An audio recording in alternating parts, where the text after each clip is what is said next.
तो इस बीच यहां पर जब बीजेपी से कई विपक्षी नेताओं ने अपना नाता जोड़ा है तो जाहिर सी बात है कि विपक्ष के चुनावों में भी कमजोर तो यहां पर वो पड़ेगा, यानी कि विपक्ष चुनावों में कमजोर तो पड़ेगा और बीजेपी को इसका फायदा निश्चित होगा। तो लखनऊ बीजेपी मुख्यालय से हमारे संवाददाता अनूप त्रिपाठी ने महेंद्र नाथ राय और रामचंद्र प्रधान से भी खास बातचीत की है, जरा वो भी देखिए। भारतीय जनता पार्टी मुख्यालय में आज कई दलों और अलग अलग क्षेत्रों के तमाम वरिष्ठ नेताओं ने बीजेपी ज्वाइन की है। इस वक्त मैं बीजेपी मुख्यालय पर हूं और यहां पर हमारे साथ अभी भी कुछ देर पहले महेंद्र नाथ राय जी, जो शिक्षक संघ के बड़े नेता हैं, माध्यमिक शिक्षक संघ के, और उन्होंने बीजेपी ज्वाइन की है।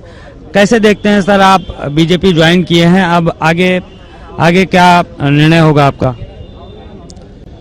अपना व्यक्तिगत कोई निर्णय तो नहीं है, लेकिन राष्ट्र हित में और समाज हित में भारतीय जनता पार्टी को मजबूत करना यह बहुत आवश्यक है, क्योंकि प्रधानमंत्री और मुख्यमंत्री की जो नीतियां हैं वह वर्तमान में देश हित में और समाज हित में बहुत ही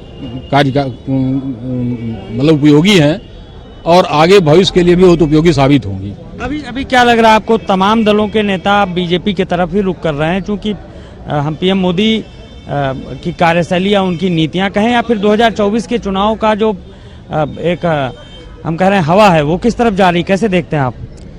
चुनाव तो एक तरफा है, हवा की बात नहीं है। जो वर्तमान 2024 का चुनाव है वो एक तरफा है। देखिए, प्रधानमंत्री और मुख्यमंत्री के व्यक्तित्व के बराबर विपक्ष का कोई नेता नहीं है और विपक्ष भटकाव की स्थिति में है। न तो उसका कोई लक्ष्य है, न तो कोई उसका प्रोग्राम है, न कोई कार्यक्रम है, न कोई योजना है, न कार्य करने का कोई नियम है, न सिद्धांत है, न कोई नीति है, न कोई नियति है। जो मन में आया वो कर दिए, इसलिए वो सफल नहीं है। और इसी स्थिति में सबकी मजबूरी है कि भारतीय जनता पार्टी के साथ खड़ा होना और उसको मजबूत करना। ओके राय साहब, आखिरी सवाल, क्या लगता है आप शिक्षकों की जो समस्याएं थी उन पर आप फोकस करेंगे, वो उनको दूर कराने के लिए और ज्यादा प्रयास तेज करेंगे? देखिए, शिक्षकों की मैं सर्वप्रथम तो मैं शिक्षक नेता ही हूं और शिक्षकों के हित के लिए ही 24 घंटा कार्य करता हूं।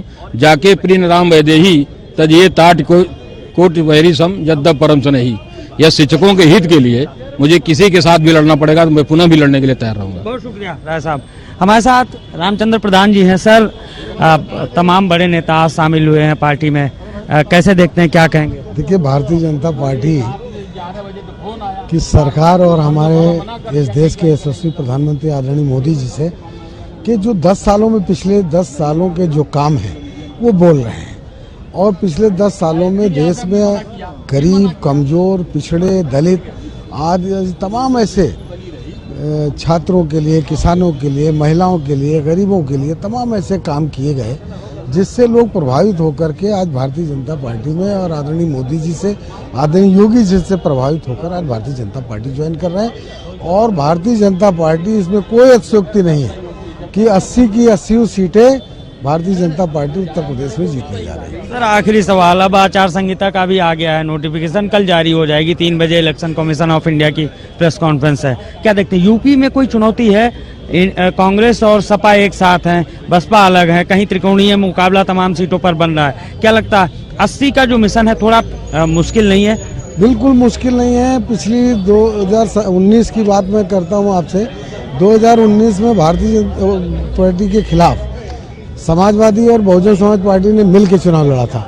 उसके बाद भी भारतीय जनता पार्टी 64 सीटों पर जीत हासिल की थी और इस बार तो सब अपने अपने, और मुख्य कारण ये है कि ये लोग जो चुनाव लड़ रहे हैं, समाजवादी पार्टी और कांग्रेस के लोग, और ये लोग तो सिर्फ मोदी जी प्रधानमंत्री न बने,